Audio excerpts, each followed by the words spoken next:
Hi. In Soundboard Volume 39, Number 1, I wrote an essay called Thunkercise, which proposes some exercises and approaches to working with tremolo. The first exercise has to do with putting your fingers on the first string, thumb, index, middle, and ring, and then sitting there for a while, working out all the tensions in your right arm. You want to feel all the weight of your arm resting here on the guitar. You want your trapezius muscle back here at the base of your neck, your deltoid muscles at your shoulder, your biceps and triceps, as well as your arm muscles, the extensors and flexors. You want those to be all released. Just sit there on the string for a minute or more, working out any tensions.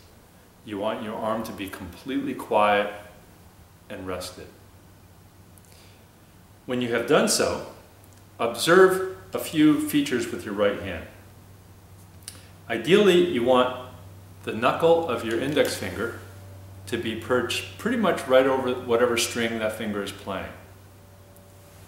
Then you want to have a little bit of space between your thumb and your index finger.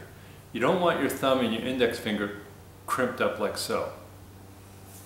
If you do, that means that you're most likely going to be playing from this knuckle, the middle knuckle, as opposed to the large knuckle. All three knuckles play a part in playing either rest stroke or free stroke, but you want the stroke to be initiated by this knuckle. Then you want to observe the follow-through of your A, M, and I. Generally speaking, when you play most arpeggios, ideally your pinky will follow the same motion path as your A finger does. So when you play tremolo, you play your thumb, then you go A, M, I, noticing that my pinky and my A finger move perfectly together. So again, thumb, A, M, I. I like to think that there are two modes of motion with the right hand, passive and active. The playing thumb, A, M, I is an active motion. When I release my fingers to the string, that's a passive motion. That can be coordinated with the playing of your thumb. So for example, if I go thumb, A, M, I, then when it's time to bring my fingers out, at the precise moment that I play my thumb, I release my fingers to the string. So once you've done a number of these where you play the same string, relax, do that again. Then you can move your thumb to different strings. Relax. Relax. Relax. And so on. Then, with your fingers moving in precisely the same manner, you can touch the fingers to the string, lift off M and I slightly, and then play slowly thumb, A, M, I. Place your fingers back on the string, lift off M and I, then play again.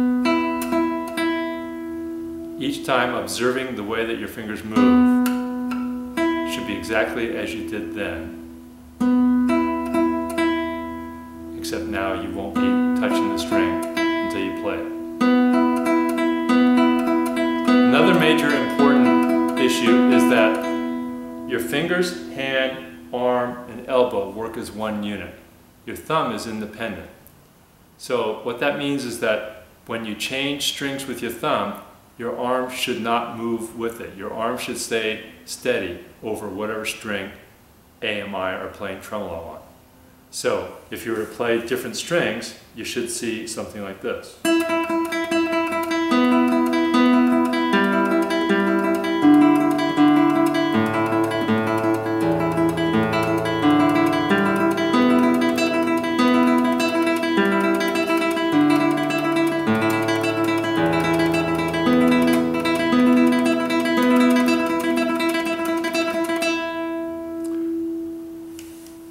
You notice that there's very little, if any, movement in my arm as I change strings with my thumb.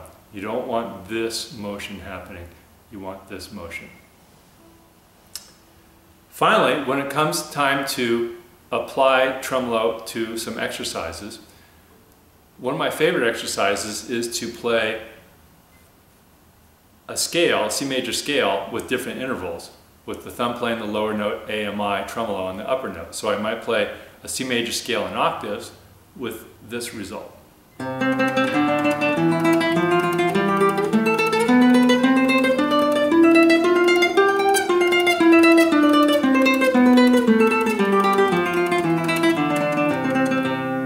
Or I might take Carcasi study number 2, opus 60, and instead of playing it the way it's written, I'll keep the tremolo on the first string and my thumb will play the 5th, 3rd, and 2nd and back to the 3rd. So in which case you'll then get this.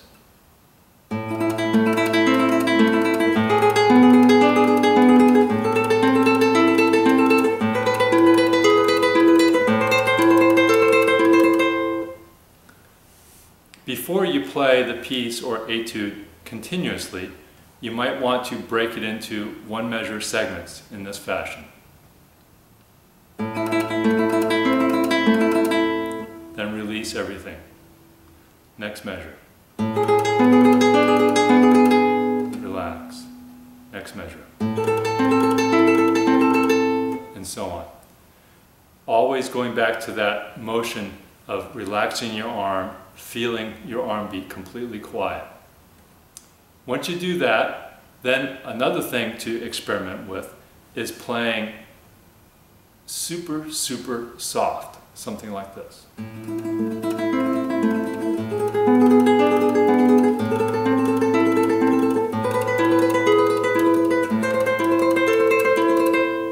All the while keeping your entire right arm as released and relaxed as possible.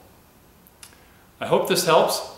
I hope this gives you a lot of ideas and things to experiment with, and that your tremolo continues to improve. Tremolo is a unique exercise where if you do it properly, you should be able to play through an entire piece in complete control. If not, you want to challenge yourself to find out what's wrong, fix it, so that you can become a better player. Best wishes to you all. Bye now.